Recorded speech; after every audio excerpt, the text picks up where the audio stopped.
what about the South Indians who love English so much that they will riot if you try to replace it with Sanskrit? And Prince Agarwal asks, your ideas are great, but how can we replace English with Sanskrit without conflict in the modern, in the Indian state? So you guys are right. There's a great deal of resistance to change.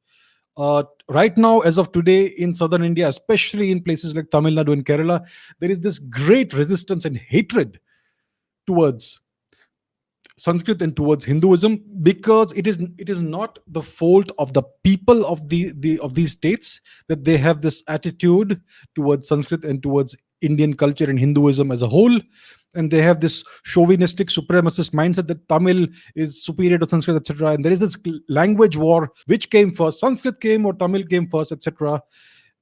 All of this is the consequence of decades of chauvinistic and separatist politics. See, politics is all about creating divisions.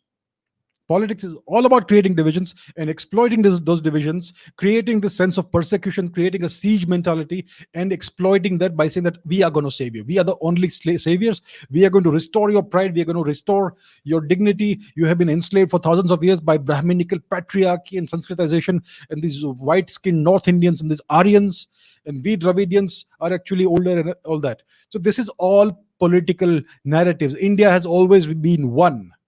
But because of the past 6-7 decades of this chauvinistic separatist politics, that's why, and which has seeped through into education, media, everywhere, that's why the people of a couple of southern states, they have this attitude.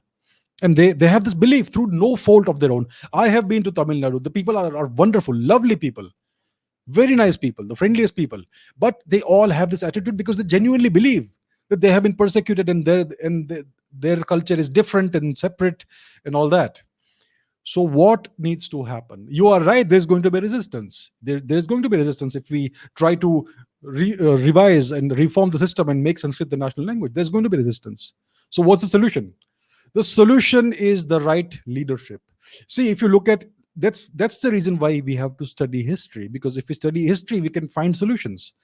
Whenever India has been unified as one entire single civilizational and political entity, it's always been because there was a great superhero of a leader who was able to unify this country. This country is very complex. It's very diverse. There's a great deal of plurality.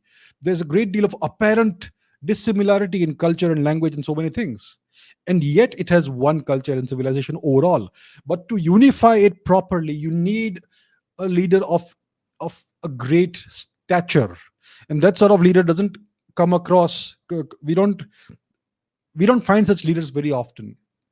It's usually somebody who comes along once in a century, or maybe even once in a millennium, right? Or once in 500 years. So we are, for the past 1000 years, waiting for a leader of that sort of stature. You know, like the old Chakravarti Samrats, like Chandragupta Maurya, or the great Samudragupta, or Rajaraja Chola, or even somebody like Shivaji Maharaj. So we need somebody of that stature. Today's politicians are pygmies compared to that, right? So it will take somebody of almost superhuman fortitude and stature and willpower to unify the country. And when a leader like that comes, when such a leader emerges in this country, despite the mediocre political system and all the resistance, then only will that person be able to unify the country, and unify the country civilizationally, culturally, linguistically, etc. So declaring Sanskrit the national language doesn't mean that we're going to destroy the other languages. I'm talking about a two-language formula. Every child should learn two languages: the civilizational language Sanskrit and the mother tongue. Both should be given equal importance. There is no question of any supremacy. But this can only be done when you have a leader of enormous willpower and fortitude, and only then will this happen. So that's what we need in this country.